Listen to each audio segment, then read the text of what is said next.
Sub-Sahara. I mentioned that because uranium mining and all mining activities need a lot of water, and we have a constant water shortage. Namibia has a wealth of minerals, be it gold, be it diamond, be it uranium, zinc, copper, silver, and lots of precious stones, precious stones. Poverty is widespread. We have an unemployment of 30%, and therefore, well, labor is very cheap, and but mostly unskilled. Now, if one talks about nuclear energy, it's always thought, well, that's a nuclear power plant, and of course it is, but this is only a very small part of it. Can we just see the pointer? Yeah. This exploration of mining and mining of uranium, this is what starts in Namibia, and you saw it in the film, and you saw also the big mess. And I want to make you attend on the huge dust plumes which are created there. So all these different steps are part of the whole nuclear fuel chain.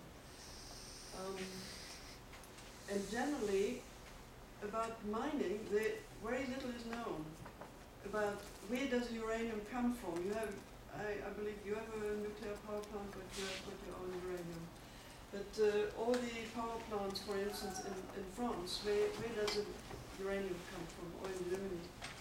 People don't know. And in fact, it is a very, very dirty business, you saw that. This is just illustrate the fuel chain, and the part which concerns us is here. So the product which is exported by Namibia is yellow cake, also uranium oxide. And this just throughout the entire nuclear chain, radioactive material is transported from one country to another for enrichment, for fuel production, etc. And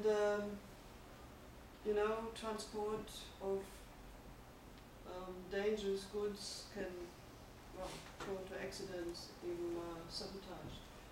And each single step of this whole chain creates a lot of nuclear waste, and it uses a lot of electricity, a lot of power. And I once heard from an expert, he said that actually for the entire nuclear chain, including dismantling of a nuclear power plant, it needs more electricity than it is produced by the plant. I don't know whether this is true. It would be absolutely crazy. Now, uranium mining in Namibia, Rio Tinto operates since 1976, and the concentration of uranium in the ore is very, very low. So from 100 to 300 ppm, especially at Rössing. So with other words, to produce 1 ton of yellow cake or uranium oxide, 15,000 tons of earth and rock and have to be moved. So it's a ratio from 1 to 15,000. In 2007, 2008, the price of uranium increased drastically. It was also said in the film, although he said 2004, it was later actually 2007. And in that time, many countries came, many companies came to Namibia, were interested in exploring uranium. So we called it a uranium rush. And actually planned were 12 more uranium mines in the Namib Desert. And many of them in the protected no-proof part. We saw a little bit where the aeroplane was going. This is protected And our Minister of Mines and Energy, he's the one to decide, will it be allowed, yes or no? And this is part of our legislation. Then we saw the one mine, Namibia, and another mine was constructed, but never by Areva. It's a huge, actually one of the biggest uranium company worldwide. It's a French state-owned. And they never started production because after Fukushima, the price went down. So the picture is not like you saw it in the film, because that film was finished in 2010, but the price is very, very low now. The mining companies say they need a price of around 60 to 75 US dollar per pound, and presently it's at 33 for years already. Namibia is number 5 on the global market with 7% of uranium, and envisaged is to be number 1 in a very short time, because a Chinese company opened a huge mine. It's said to be the biggest open pit mine on uranium, and they want to produce together with the other mines 10,000 tons of uranium per annum. Just a bit of economics. I don't know a lot about that, but uranium represents 16.5% of Namibia's export and contributes about 14% of the GDP. If one takes all mine products together, then it's 80%. And the mining companies have to pay 37.5% tax, and they pay royalties, which is negotiable. They offer that to the government. Just here, these black spots. These are all uranium deposits. A few there, but this is the main hotspot here, and this whole area is national park, protected. It should be protected and not destroyed. Blasting, it's done in the film, they said twice a week, and I find it quite remarkable that they don't consider the weather conditions while they blast. And there are lots of eastern winds which blows these fumes to the coast. Tailings. There was a lot about tailings. And tailings is, in fact, the most toxic part of the entire uranium mining process. And it was also said 85% of the original radioactivity is in the tailings. And this is because uranium is decaying constantly into 15 different or radioactive elements, heavy metals. In the end, it stops decaying. It's a stable lead. And one part is gas called radon, and this is what is so dangerous for the workers. This tailings dam is already 40 years old. It's a rusting tailings dam you saw from the top. Of course, this looks looks harmless here, but it's certainly not. This is just a picture. I took that because it always reminds me of, I don't know, Las Vegas in the Namib desert. Then, what makes Africa's uranium so attractive? The former managing director of Paladin, he once said, the Canadians and the Australians have become over-sophisticated in their environmental and social concerns over uranium mining. The future of uranium is in Africa. And I think it says it all. But why actually? There is lack of proper legislation on the nuclear industry. In Namibia we have a nuclear act since 2005, but we don't have policies and nothing is implemented. There is a lack of monitoring through government because there is not the capacity. We don't have experts on it. So with other words, the mining companies are self-regulating. They can actually act as they wish to, but nowadays it's not that easy anymore because the world looks to Namibia and to other uranium producing countries. Uranium deposits generally very close to the surface, so it's not underground mining, it's always open pit mining, which makes it more dangerous because of the dust, but it also makes it more cost effective. And then in most other countries, mining in protected areas is not allowed. Namibia is a political stable country. We have a very good infrastructure. We have good roads. We have good transport facilities. We have a harbor.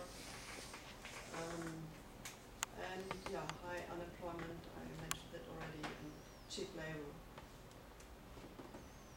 And important, there's very little resistance by the civil society.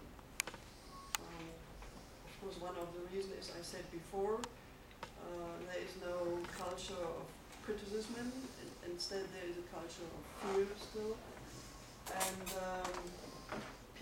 most people are very poor. They have really other things on their mind than looking into this kind of issue.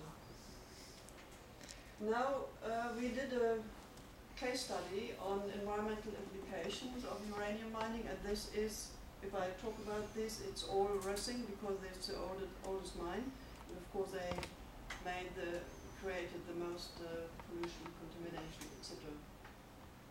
So we worked together with the laboratory in France. It's called CRIRAT, stands for Commission for Independent Research and Information on Radiation. They came to Namibia and collected soil and sediments and water, also underground water. So this is a collection. You see here Bruno always goes around with a Geiger counter, and here whenever he found spots which were radioactive, then samples were taken. And here we collect groundwater. To our big surprise, we found this open, so we had access to the groundwater. Now I want to, these are results of topsoil samples, and this is uranium-238. I want to draw your attention to these results here.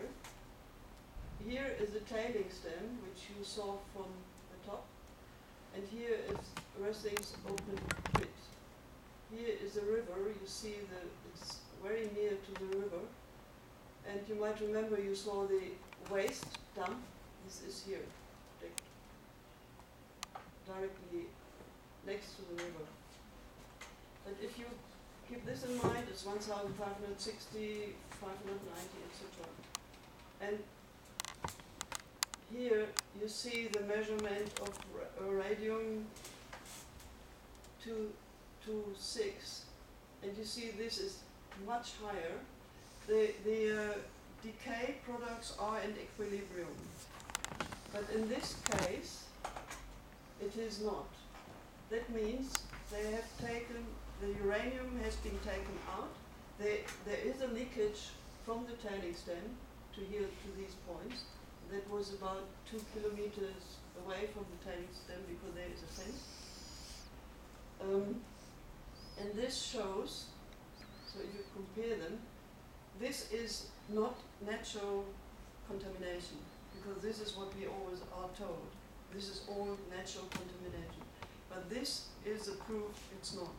So the uranium has been taken out here of the tailings, but the other elements are still in the tailings. Here we took water samples, and there are quite high measurements again next to the tailings. Surprisingly, here we cannot explain that. It's a well quite far away. So just to show you, there is downstream, there is contamination. This is a big waste rock. This is another type of waste when the uranium mining.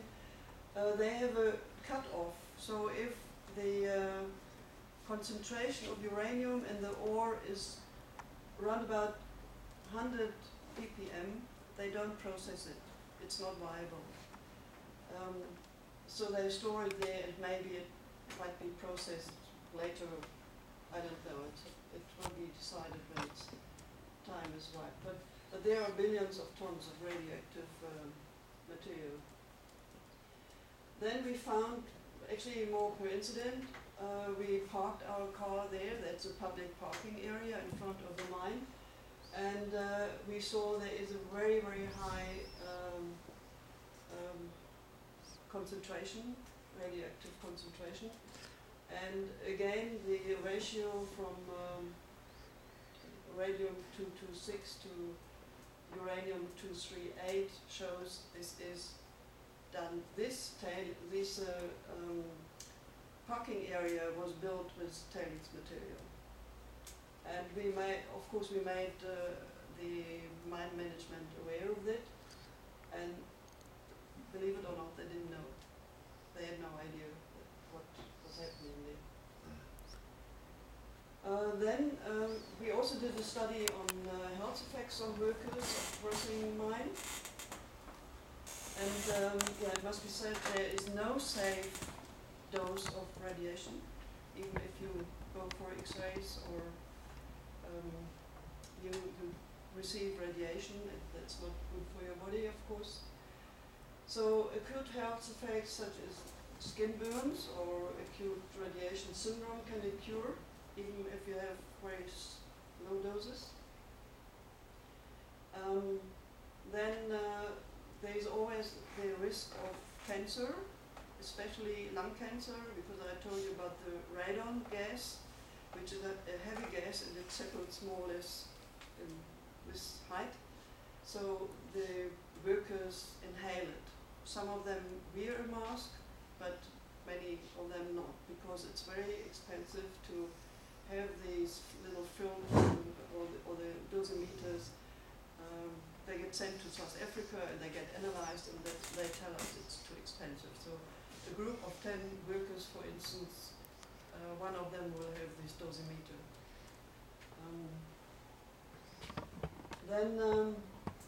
Yeah, many other diseases are known to be caused by radiation. It's in low level, which we find in the mine, in the mining process. Leukemia is known, birth defects, infertility, mental retardation, genetic mutations, and others. The tricky issue is that these effects don't occur immediately. They occur after 5, 10, 20, or even 30 years. And that means the workers have retired, or they don't work for this mine anymore, and they get sick and they don't make any connection to their occupational time exposure. All environment has a natural background. In Namibia, in Windhoek, for instance, where I live, it's 0.1 to 0.2 microsievert per hour. It's a bit higher in the mining area. And then international allowed exposure to normal people like you and me is 1 millisievert per year. And no one can explain why for workers in the uranium industry, in the nuclear industry, 20 million sievert is allowed per year. So I asked this question a couple of times, but it's like that. They say before we employ the workers, they have a very rough medical test, and we only take very, very healthy people, and they can endure this. Workers in uranium mines are exposed to low-level radiation, often over a long time period, and it is very, very difficult to say that a certain cancer is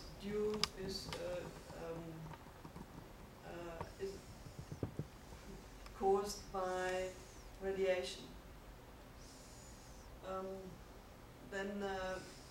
Proper epidemiology tests have to be done, and a huge amount of people have to be tested, but they shy away because it's so expensive and very time consuming as well. Now coming to our study, the workers of the Rössing uranium mine, they often came to us since a couple of years, and they asked us, why are we sick? Does it have to do with the dust? Because they don't talk about radiation. They talk about dust, and they feel that the dust is what makes them sick, which is in fact true. But the dust carries particles of radioactive particles and toxic particles. And so they said they have diseases nowadays which they never had before, and then we decided to do a study which is based on interviews. And we wanted to understand, does the harmful effect on workers' health justify the mining activities? Does uranium mining happen at the expense of the life and the health of the workers? So we interviewed 50 workers, and I cut this very short because it's quite a long report we produced. So about 75% of workers complained about their health, their deteriorating health, and main complaints were high blood pressure, heart diseases, asthma, headache, backache, hearing problems, weakness and tiredness. So we found out that if they are getting sick, it always starts with tiredness. And the wives of the workers said, my husband comes home and he just sleeps. He is absolutely weak and tired. And then, of course, especially those workers who work for Rössing for 20 and more years, they are often seriously ill, and many of them passed away. And because this can be explained, when Rössing started in 1976, they had no protection at all. They had nothing. They might have an overall, but they didn't have boots, they didn't have masks, they had nothing. And they came with these clothes to the mine, and they left with these clothes. So they even brought it home to their family, the dust on their body and the dust on their overalls.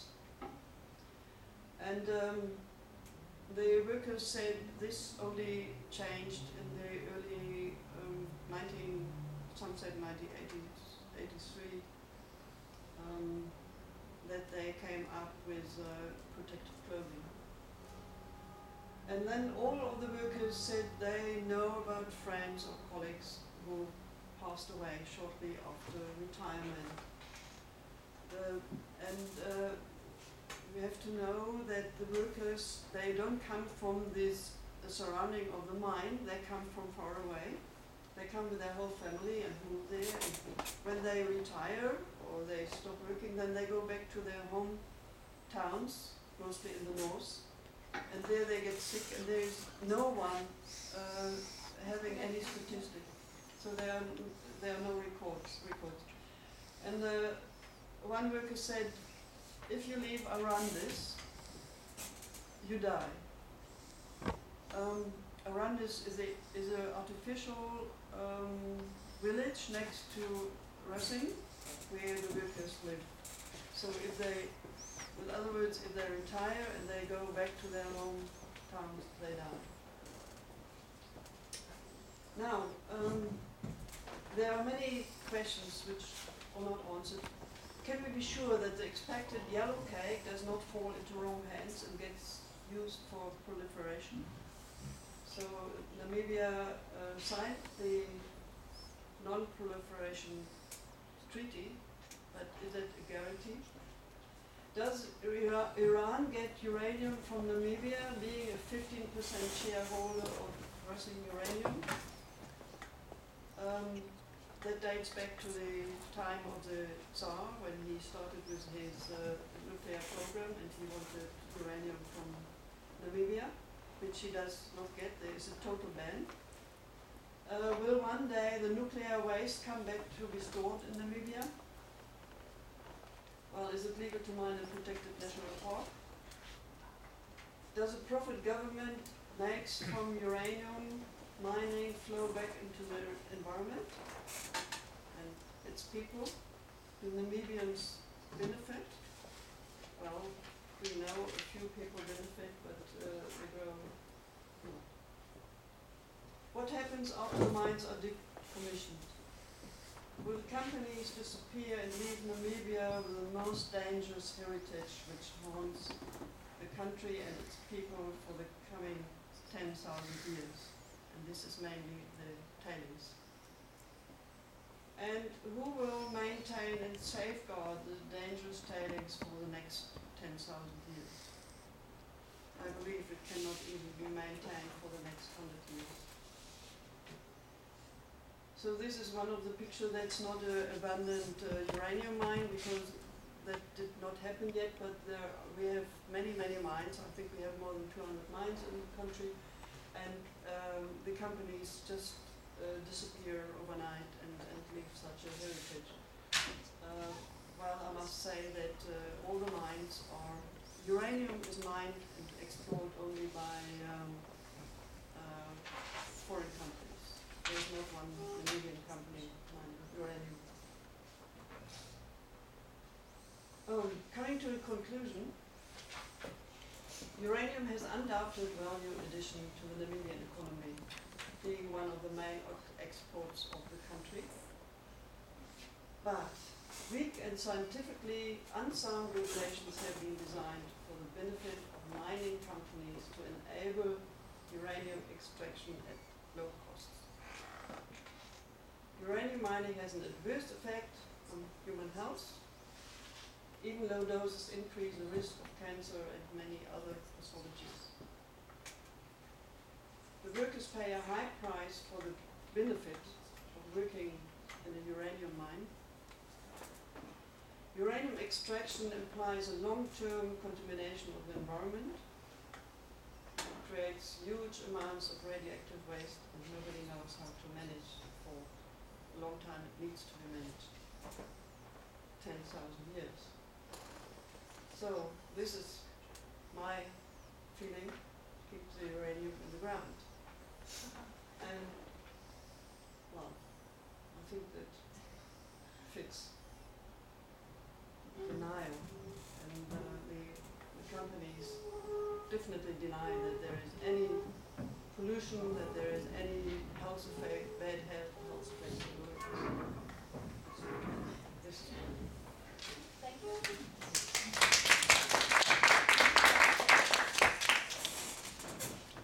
so if you have some questions. Because now we just crossed the timeline that we initially set, I would like to ask you, all of you, if you would like to continue a little bit, so that we give a chance to everyone to ask questions or a little bit of talk. If you don't mind, maybe extend this meeting with 20 minutes to half an hour. I heard that we're not restricted with the use of the room. And before we continue with the debate part and the questions, I just want to ask each of you to sign in the list that we are going to circulate. It's inevitable. It's a European project that we have the chance to fund the Bertchen visiting us all the way from Namibia to Bulgaria and back. So we need to prove to the European Commission that all of you joined. Otherwise, they wouldn't trust us. Okay, back to you now. I would like to ask, what do Namibians think about these mines? What people that reach there? Most Namibians don't know that Namibia mines has deposits of uranium and mines it. Very few people know about it. And one of the reasons is that except this around this is this artificial village created by Bressing, by Rio Tinto, there are no settlements in the close neighborhood. There are a few, but just farm there, and then Topnaus, which is a tribe, it's a very small tribe. They live near an area where exploration happens, and they are very worried because of their water contamination, possibly, and groundwater contamination. But in general, people know very little. We offered a uranium film festival a couple of years ago, and showed many different films on uranium, the whole chain, and uranium mining in other countries, very bad. It's in Niger, for instance. And so some people became aware of it, but most people don't know.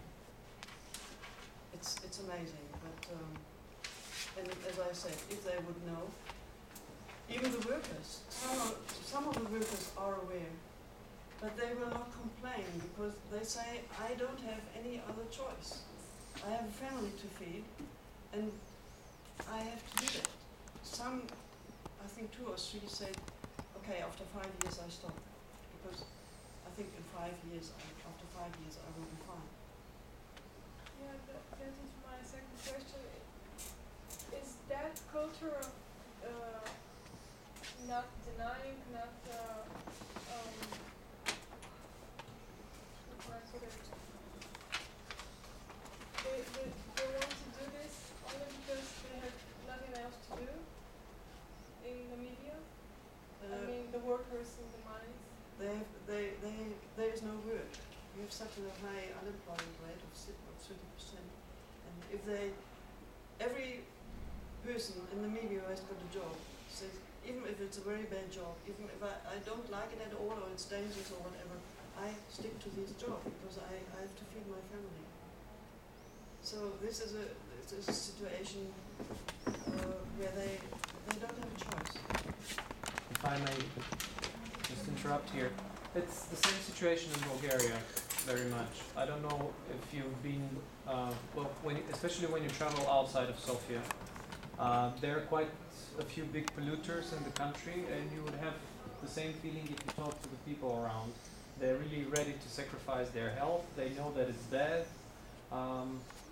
I'll give an example with the region of Marica East coal mines. If you go to Golubovo, you know, these people, they have sulfuric acids all the time, and they have to breathe one of the worst airs in the country. But if you ask them, do you want Brickell to close? This is the old polluting power plant there. They're like, oh, well, this is nearly 1,000 jobs, and the heating is almost for free, and we cannot close. But they pay the health price. And when I visited Namibia and we traveled together with Bertchen, I was really struck by the fact that there's so many similarities between Bulgaria and Namibia. They're also 25 years old democracy, so the changes came relatively in the same time. The heritage that the apartheid regime there left is very similar to the heritage that we have from the former political regime in Bulgaria. People don't dare, they don't have the courage, they don't have the entrepreneurial feeling, they are not used to trying new things. They used to be more or less human robots, somebody gives them the orders, and only this way they know what to do and how to live. Well, there is, I think there is absolutely the same type of problems, especially in some specific villages, like in the uranium mine in the Rhodos. I was on an interview with the local people in Ermareka. You know, there is was former uranium mine. Mm-hmm. And there is also one problem, that the people, they are illiterate there, the miners. And you cannot explain what radiation is for these people. They don't understand, they don't have opinion that is some kind of danger is this.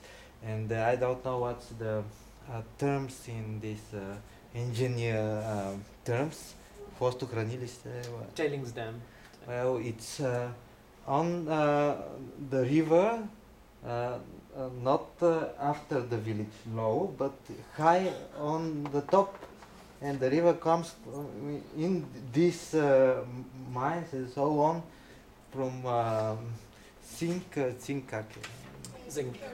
and uranium and so on, and then goes to the gardens of people, and they to the plants and their children, and they don't understand what's happened there, and you cannot explain it. Without education, you cannot explain this. In the documentary, you're not you saw the speaking crushed in the rock same language. that was left in piles. In Bulgaria, from the old uranium mines, very often this material is used for roads and even for construction of buildings. If you go to the region of Bukhovo here, which is one of the closest mines to Sofia, a couple of years ago my colleagues were called by the local priest from the church in Bukhovo, and he said about 150 people died from cancer last year, and I'm really mesmerized. I don't know what is going on there. Can you come and check? And this is when we made the checks, and also together with Krirat, this laboratory, people from there were also in Bulgaria teaching us how to do these things. There were materials like stones that were put in walls of houses. This year, towards Svoge and Bov, we discovered another, by signal from the local people, another case of roads being built and reconstructed with crushed stuff from the former mines. And in some places, the radioactivity was higher than downtown Chernobyl, where I was back in April. Sorry, downtown Pripyat, the ghost town. And this is everywhere. The Bulgaria has the problem with abandoned mines. In Russia, where we get most of the uranium from, there are other documentaries, again with this guy from the Krirat laboratory. In the region of Mayak, there's literally everything is covered with radioactive waste, and normally this shouldn't be a place where people live, but there are thousands of people still living there. Yeah, I think that why it's so difficult to understand for the workers. Radiation, you can't see it, you can't smell it, you don't feel it, you don't see it. Yeah, it's invisible, but it's here. As you said, the workers, how do you make them understand this is dangerous? Eventually they feel it, but they still believe it's a dust, what they are exposed to and what makes them sick, which is of course true, but not only. They can't understand the long term of thinking. I asked him, you know that you are dying when you're working in this mine. Why do you want to open the uranium mine again? And they say, but we are paid for this, to do this work, and it's danger, and we will die on 45 years old, maybe, or 50. But our children will have cars, will have apartments in Sofia, will have so and so and so and so on. Your children will be ill, and they cannot understand this. it's invisible for them, not only because it's invisible for their eyes, but for their thinkings. Because when you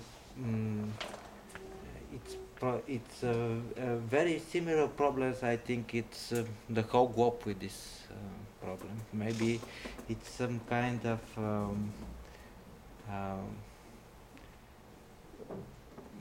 why the question why we needed education and why I need to think, and because these problems are not pleasant. They are very ugly and very dangerous, and people, also our students, they didn't want to think about it because it's unpleasant to think about radiation, about illness, about sickness, about pollution, about what will happen with our future. It's unpleasant to think about it. It is the other part of the problem, because it's very good to think about panda or the bears in the mountains, but it's not good to think about the radioactive pollutions in our surroundings near Sofia, in Bukovo, or in Wozen mountain, Does in anyone of you come Gabra village, and so on. from a mining region in Bulgaria or elsewhere?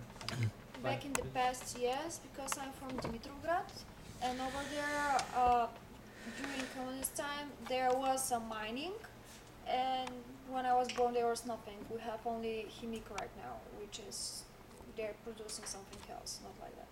But still, we got this like pyramids from the ground. Access material. Yeah, part of the materials, and I have no idea what's going on with this situation. But the grass is growing up, so. And Dimitrovgrad also has a coal power station, which is and a chemical factory.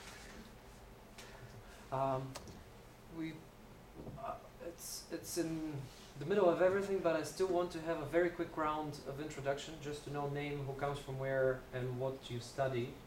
I'll start with myself. I'm Gennady, I'm economist.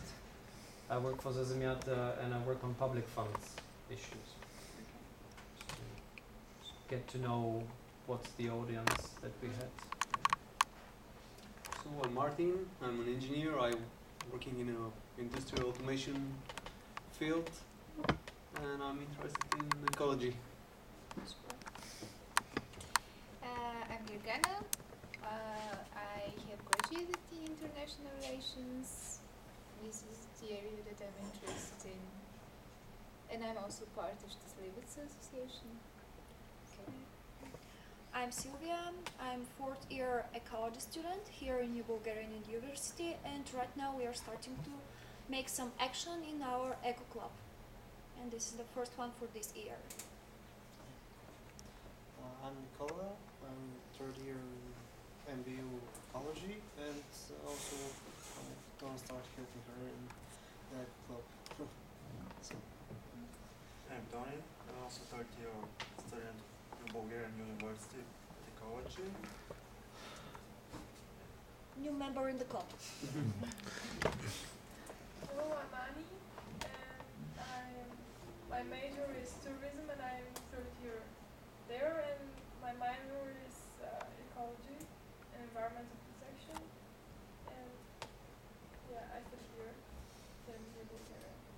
And I'm also a new member of, I will be tomorrow, maybe, new member of the club. Hello, I'm Sveta. I'm the chairperson of the Civic Association. This association which is organizing the event in the Bulgarian University and teaching different disciplines related to sustainable development. I'm one of the policies of this university, but in fact I'm professor of French language. But you are a doctor in the environmental Yes. politics. I'm professor of political science. I just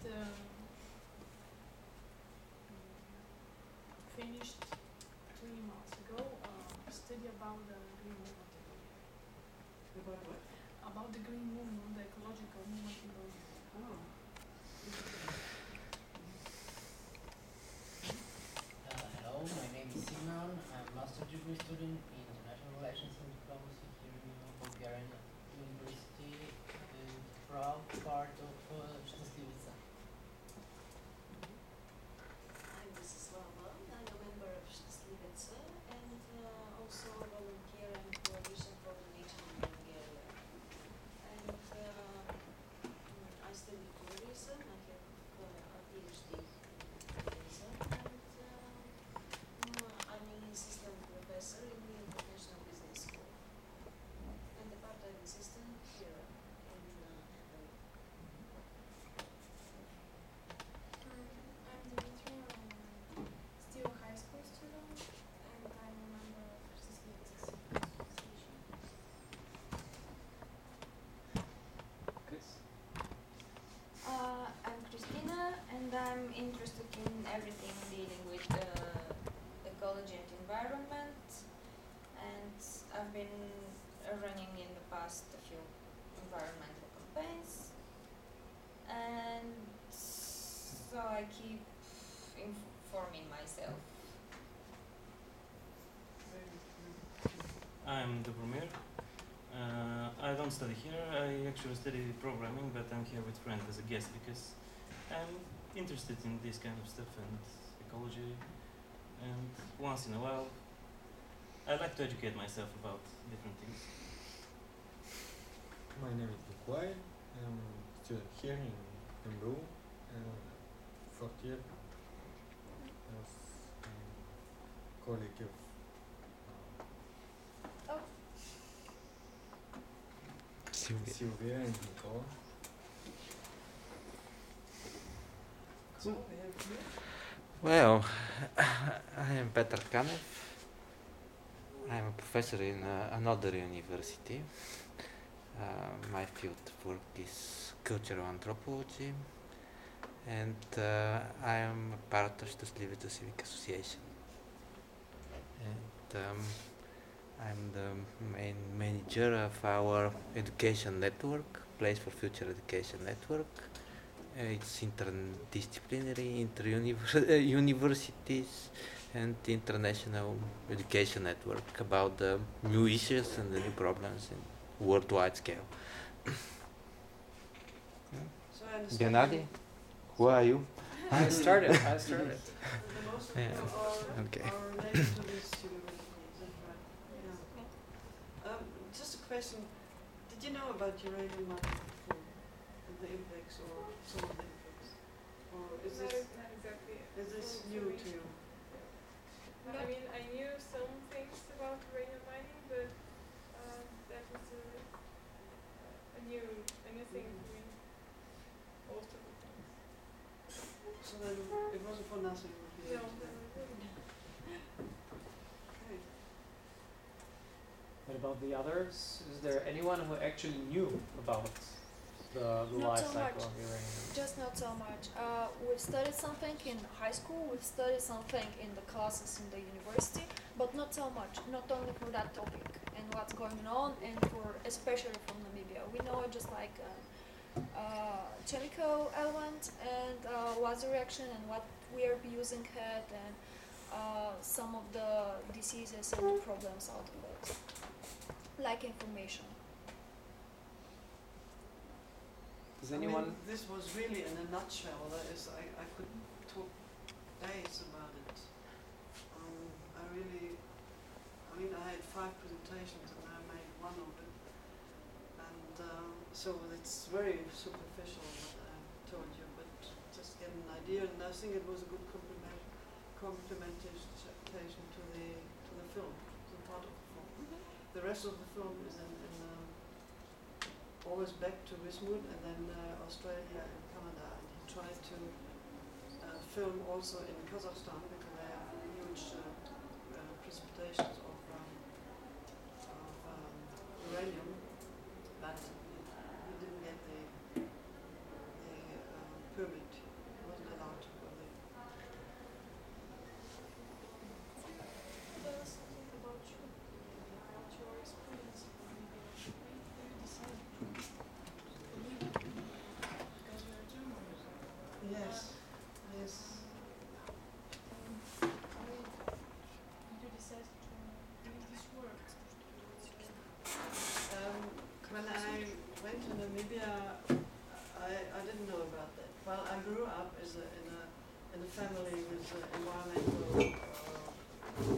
consciousness. And this is something with, it's natural. And I think therefore children should learn it from the very beginning, and they don't need to think, what do I do, because it's international. Well, I left Germany because there were too many people.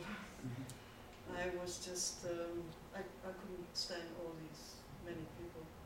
And I wanted to go to Namibia. Well, I wanted to go to any other country, but not to Namibia because I was scared of the apartheid. And but eventually it happened that I went to Namibia and I was for 1 year. And then at that time it was a hippie time and I wanted to live in or to tour India. But what I say now it's a bit pathetic, but it's true. I made my first step out of the airplane on Namibian ground, and I had the very, very strong feeling, this is your country. And it never left me. So this is something, therefore I'm addicted to Namibia. It's a wonderful country. It's a country with lots of problems, especially poverty and land issues is a big problem. They all want a piece of land. And but it's wonderful people. There's lots of different tribes. We have 11 main tribes, and we have I don't know how many different languages. Very friendly people. We have democracy. We have since March a new president. And he seems to, so far that were always war veterans, and because Namibia suffered from 28 years of bush war, liberation war. So all our politicians are old, my age and older, and they were probably good fighters, I don't know, but they are not good politicians. And now we have a president where we really believe there will be a change, and especially we want to have more equal distribution of wealth.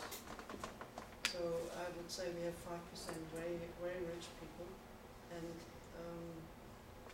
at least 70% are poor.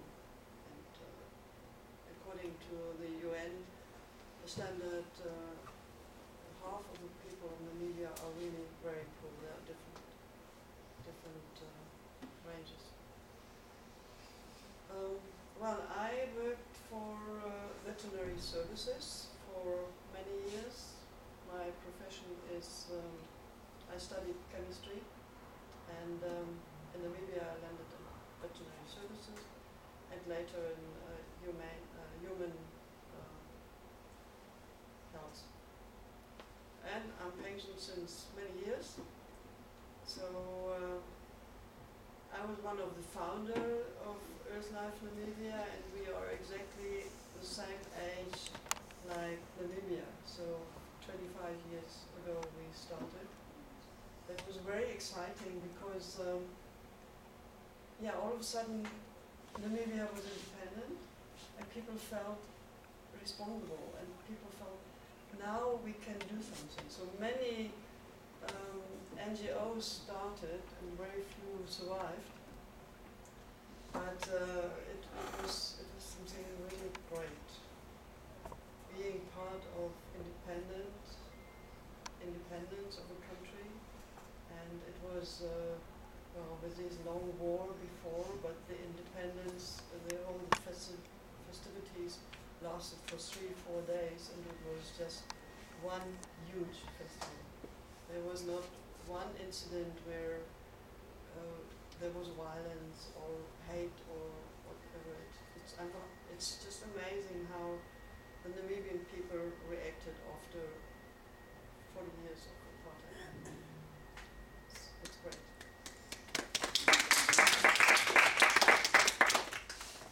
Thank you, Bertchen. Well, I suggest we close the session for today. As a chance for a little extra debate, I would invite you all tomorrow in room 407 in the second building here, opposite that.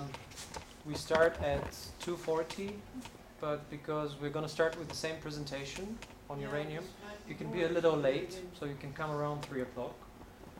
Then we'll have a short presentation on the findings of our mission together in Namibia, and you will learn a little more what happens with the Bulgarian copper concentrate, which has very high contents of arsenic, which is extracted in the Chelopech mine just 70 kilometers away from Sofia.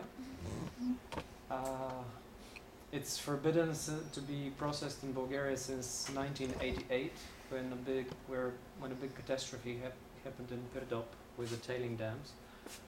So you may wonder what happens with all the arsenic that is actually extracted there, and you're going to see tomorrow. And we'll have, I hope, 40 minutes to an hour chance to talk a little bit more. We expect people mostly from the Department of Natural Sciences, and these are usually the mining disciplines and the environmental disciplines that some of you probably will overlap tomorrow debate, but feel welcome. And tonight we're going to be back downtown, so if anyone is around Sofia City Center and Hemos Hotel, you can come and have a beer with us. Somewhere there. Okay, thank you all, and thanks for the patience.